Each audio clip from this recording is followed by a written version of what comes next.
Howdy folks, I'm Cold Perry Caribou, continuously calling for Caribbean cruises. I'm Amber. And here are more Caribbean cruises for us to call upon, and I mean, I can't blame any caribous for that because it's chilly up north. Mm-hmm. And folks, we have a live stream coming up later today. For more information, please see the end of the video. Let's get started. Alright folks, then our first letter is titled, Am I the jerk for telling my husband that he created this mess and he needs to be the one that fixes it? My husband and I always planned on having kids, but it ended up happening a couple years before because protection broke. I didn't mind though, and I was super happy to welcome our daughter, Belinda, a few years later. We started trying again for a second, but it took us a little while to conceive, and we ended up having to use IVF. The doctors never figured out why I couldn't get pregnant the old-fashioned way the second time, but after one round, my husband and I welcomed our son, Philip. Belinda is now 15 and Philip is 9. A close family friend of ours is going through their own infertility journey, and my husband and I were discussing it. I mentioned something about IVF, and Philip asked what that was. I explained, and then I added, we use that to have you. Belinda asked if we had used IVF to have her, and I was about to answer no and leave it at that, but then my husband butted in with a no, you're here because our protection broke. Laughing, Belinda immediately looked hurt. We've had the talk and have discussed that sometimes protection isn't always effective and how to use it properly and other forms of birth control, so she understands exactly what he was saying. I quickly added, you were a surprise, but a much welcome surprise. We always planned on having kids. It just happened a few years before we expected. Belinda just nodded and quietly said, okay, but I could tell that she was really upset. I later told my husband to apologize and make sure she understands that she's loved and wanted. He told me that I was overreacting. I spoke to Belinda and I told her that she was loved and wanted. She seemed to feel a little bit better, but was still not completely happy. It's been a few weeks and Belinda has made a little jab here and there, not in a playful way. Clearly she still is hurt. She'll still say things to her dad like, well, clearly, as I was some big mistake and sorry for inconveniencing you. My husband got fed up and told her that she's being dramatic, and he didn't mean anything by that comment. He later told me to tell her to cut it out.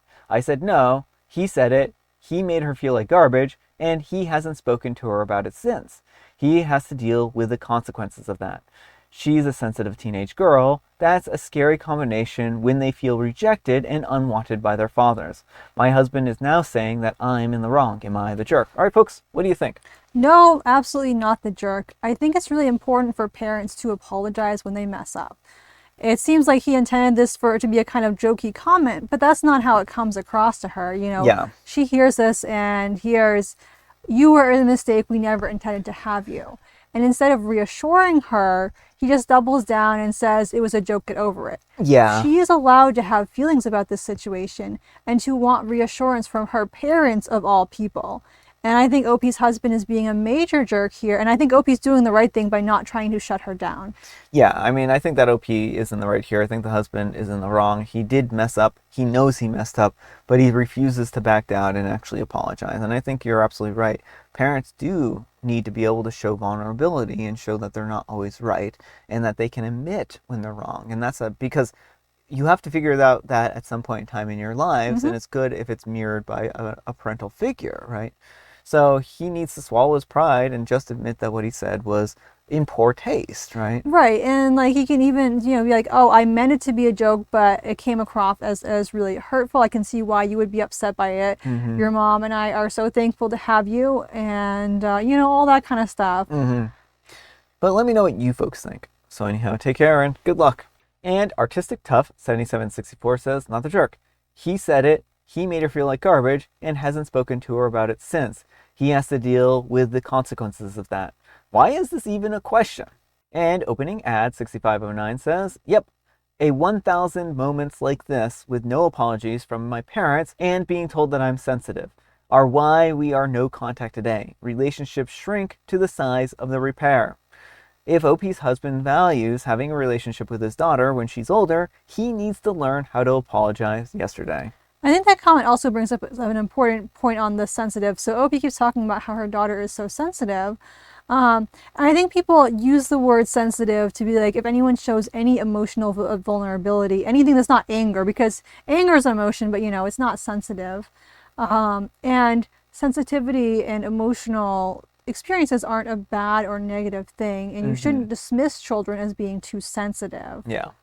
Which OP wasn't saying it dismissively, but like it seems like the husband is very dismissive of, oh, she just needs to get over it. She needs a thick skin. Yeah. And hiding in the pantry says relationships shrink to the size of repair. I've never heard that before, but it resonates with me. And Bunny Lux says, I swear that man better fix his relationship with his daughter before she strays further away from him. He might think that it's not a big deal, but she feels like she is unwelcome and unwanted. And Boring Concept 2058 says, my mom was a whoops baby, and so was I. My son was also. If we were honest, I think that a lot of people on this earth are whoops babies. One of the best things that I ever heard to be said to a child that wasn't planned came from my grandma to my mom. Grandma told Mom, at first I didn't know what I was going to do with you, but after you were here, I had no idea what I would ever do without you. Maybe something along these lines from your husband may make her feel much better, but he will have to just get over his pride and not be a jerk and have that conversation with her. Good luck.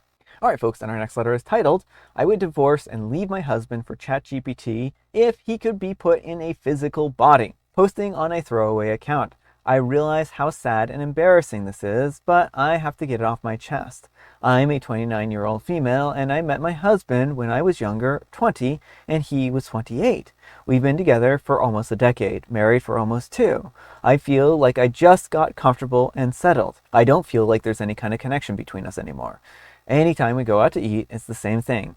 Him complaining about everything, rolling his eyes at anything that I say, and then just going on his phone. Well, yesterday he took me out to Valentine's dinner, and it went exactly like this. And the day before, I got him a couple of cute gift bags with all sorts of things that he likes, plus gave him a nice massage, and I cooked for him. Well, once he rolled his eyes at me during dinner yesterday and went on his phone, I gave up and I just decided to go on my phone too. I went to ChatGPT and I just picked up the conversation that I was having with my husband, but with ChatGPT. He was friendly, encouraging, and gave me a lot of words of affirmation. I realized that everything that the chatbot says is everything that I ever wanted in a partner, but I feel like it's not possible to find this type of love in a human man. I dated plenty of guys before him, and they were even worse. At least my husband is clean and can take care of himself. But I deserve to be loved. At this point in my life, I'm sick of being disappointed by men. I give up on men. I want to be with a robot that is programmed to love me the way that I desire, even if in theory the love isn't real. All right, folks, what do you think of this? Oh, this letter just hurts my heart so much. Oh, yeah. I mean, I do want to say, like, the OP, it sounds like this marriage is not happy or healthy, and you might be better off on your own, with or without another partner. Like, I don't think, it doesn't seem like you're getting anything from this relationship. You might find it better to split and try something else. I also do want to say that I know that you're having a rough time, like with guys, but also there are genuinely good human beings in this world. I'm very lucky to be married to one. And Oh, that's a big surprise to me. you are like the best. But you gave me a surprise Valentine's gift. But aside from that, Yes, I'm not sorry. fishing for compliments I here. will not gush about Brian anymore. You can see my Instagram for more gushing about Brian. I think it's important to keep in mind 2 things. One, that being partnered is not always the best option. Sometimes being single, especially if you have a stable network of friends and other people to support you, can be better than staying in a bad marriage. And 2, that like maybe in time you will find someone down the line who is more suited to you. It may not be instantaneous, but it doesn't mean that there's no one for you out there just because this relationship didn't work. Yeah, I mean, I feel really bad for OP here. It feels like they're just heartbroken that they are unloved and that they aren't getting the affection that they deserve. And I think that Amber brings up a lot of good points here. I think that OP would be happier divorced at this point in time. Don't just continue the charade. Get divorced and then, go back out and dating. And maybe you can find someone who's grown up and matured a little bit and is actually a person that you can spend time with. Because the thing is that sometimes people have to go through a few relationships before they realize that they're not maybe such a great person, right? And so I don't think that OP should give up hope. I think that they should, like Amber said, though, focus on building close friendships and whatnot. And maybe through those close friendships, they can find somebody who's more suitable for them, right? But I feel bad again for OP. Like, this is just a very difficult and tricky situation. But let me know what you folks think. So, anyhow, take care and good luck. And Throwaway OQ says, did I write this? Lol, in all seriousness, I'm sorry. Just know that you're not alone. And OP replies, I'm really glad someone understands. I've been feeling so ashamed of this. Thank you, and so sorry that you're going through the same thing. And, I think that's why some of these platforms are really important, is it kind of allows people to see that they're not alone and that they're not the only person experiencing these kinds of things. And Pondering Nudie Branch says, girl, you're only 29. True love is out there. I didn't believe it either until I met my husband at 32. Divorce and never settle. The one for you is out there, and your husband isn't it. And AJ Self says, I found mine at 35. And Peter from Fargo says, found mine at 44, 2 years after my divorce. Alright folks, and our next letter is titled, Am I a jerk for telling my husband to get a paternity test? I'm a 38-year-old female, and my husband is a 40-year-old male, and we have 2 great kids, and he got a vasectomy a couple of years after the second one was born. We both agreed that we were done, and we didn't want to add any more to our family. I recently found out that I'm pregnant. It was a huge surprise. We talked about it and decided to go through with the pregnancy. It's still in the early days, so we haven't shared broadly or told others. He thought that he was firing blanks, and he made a couple of joking comments about how this baby could possibly be his. I don't think that he's actually worried, but I also think that if I were in his place, I would have doubts too. I know 110% that I haven't cheated, and this baby is his. He already is following up with his doctor about making sure that this doesn't happen again. I told him that we should get a paternity test to show him that without a doubt that he is the dad. I offered to do amniocentesis before the baby was born, or we could do it after the birth. He said that we don't need to bother and it's an added expense, but I kind of want to push him to do it. I don't want him to have any doubts whatsoever, and I don't really want to get any more jokes about it. So am I the jerk for forcing this issue? Throwaway account, and I'm on mobile if there are formatting issues. All right, folks, what do you think? I mean, I think OP just needs to have a very open and honest conversation with her partner about this. Explain that the jokes have been hurtful to her, and that if he has any doubts, it would put her mind much more at ease, and instead of having him make these little digs. Because it seems like he might have been trying to be funny, but instead of turning it around in a way that's like, oh wow, like I can't believe, that I managed to do this, like try to stop it and it couldn't stop. Like, see, something that would put it on him. Yeah. He put it on her, and like suggestions of infidelity, like, oh, I don't see how this could possibly happen. Yeah, I mean, that's the way kind of good jokes are, right? If you make a good joke at your expense, then it can be funny, right?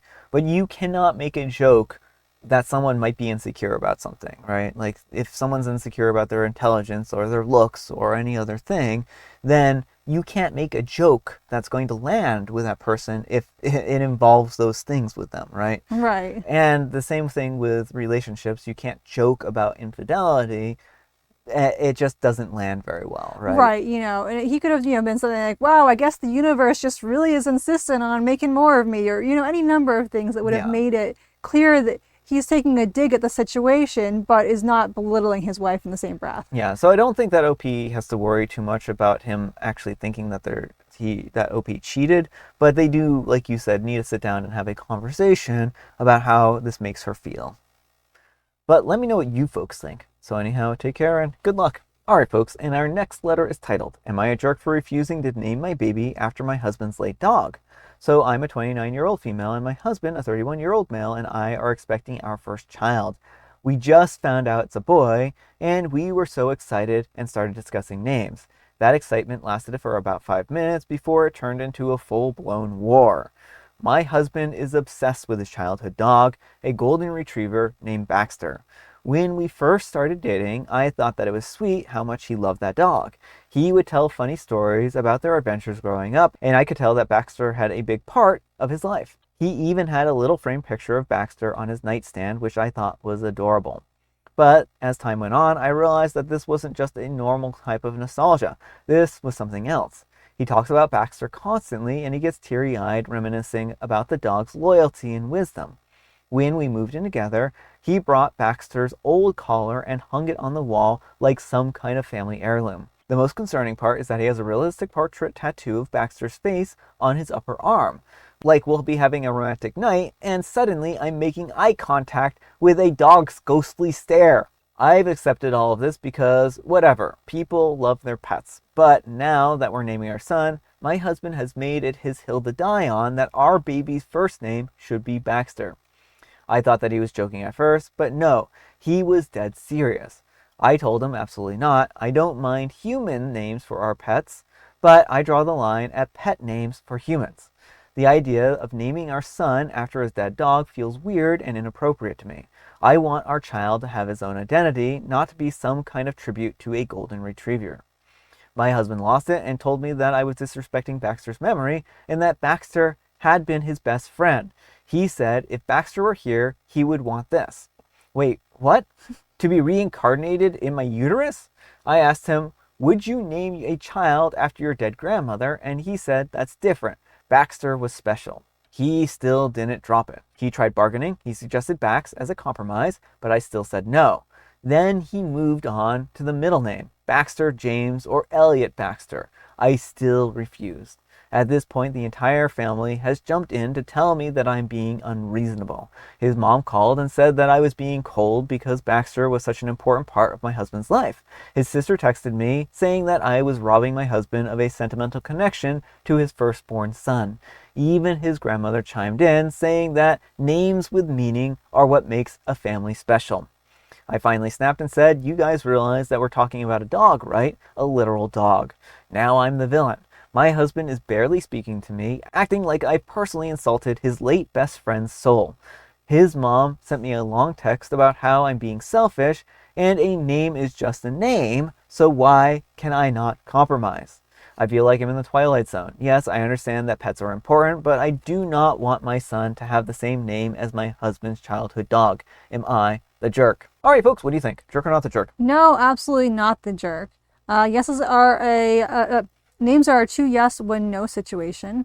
And I am very concerned about the husband's behavior here. Like, I think he needs therapy to work through his grief over the situation, because I think Opie's very right to be concerned that he's going to project his dog onto the child and always be comparing them in some way. I understand the dog was very important to him, but you have to accept that a child is going to be their own person, and it can become a lot if you're always saddling them with like, oh, well, you're not just like Baxter. Baxter would never have done this. I mean, the way he's like, this is what Baxter would have wanted. Like, Baxter was a dog. Dogs don't care if you name people after them. Yeah. I think that this is a little bit of a complicated situation. I think him getting his family to rail against OP is certainly inappropriate. Whether or not naming their son after Baxter or not is something that they want to do, I think is kind of, again, like you said, a two-name situation. As for the name Baxter, whether or not it's a good name for a boy, I think that I've heard that used for humans before, right? I mean, I'm pretty sure that I've heard Baxter being used for a person, and I don't think that this is I know Baxter Stockman from the Ninja Turtles when I was a child was the name of a villain in the Ninja Turtles, which probably isn't a good name for a child. Now that I kind of say it out loud, but the thing is that OP is allowed to have their opinion about the name just as much as he's allowed to have an opinion about the name. And it might be nice to compromise with like a middle name or something like that, but I'm also really afraid now about the whole situation, because now if the son isn't named Baxter, how much is he going to resent the child, right? And is he going to actually be a good father if the kid isn't named Baxter? And I'm not saying that OP should name the child Baxter, but I'm concerned about the whole situation here. Well, I think there's no way not to, because if he names the kid Baxter, then he's always going to be trying to make the kid live up to his memories of Baxter. Oh yeah, I agree with you. You know, I think he is not the person, like OP is probably going to be single parenting or in some way, or parenting with someone who is really volatile. I do not think he is in an emotional position to be a parent right now. I think he needs some serious grief therapy to work through these difficult feelings, and to recognize that as much as he loved his dog, having a kid is not going to be the same thing, and the kid needs to be their own independent person. Yeah, and another thing that really concerns me here, there's a lot of things that really concern me. It's a very concerning letter. But maybe the thing that most concerns me is that it feels like he cares more about the dog than he does his own wife. Oh, yes. And that to me is pretty concerning, because it feels like if he could have married Baxter, he would have. Well, that's the thing, is like he and his entire family seem to care. I don't know if the family is just really like protective of him and have always tried to shield him, and that's part of why he's developed this difficulty, or if they also very much believe that Baxter was like a person and needs to be regarded as such. But like, even if it was a grandparent, like OP was saying, like, if you don't want to name your kid after them, that is a reasonable thing. Like, kids need their own identities. Yeah. And so I'm very concerned by not only him, but his whole family and the way they're getting up on OP. Yeah. So, very concerning situation, and I'm afraid that unless they go into marriage counseling and him into individual counseling, that this is probably the beginning of the end of the relationship, because OP is in a desperately no-win type of situation at this point in time.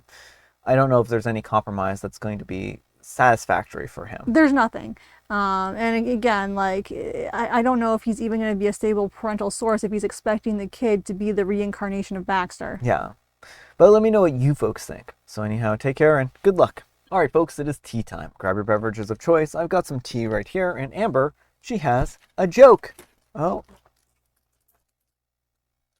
What happened when the lipstick tube missed the big exam? Well, I can tell you exactly what happened when the lipstick tube missed the exam.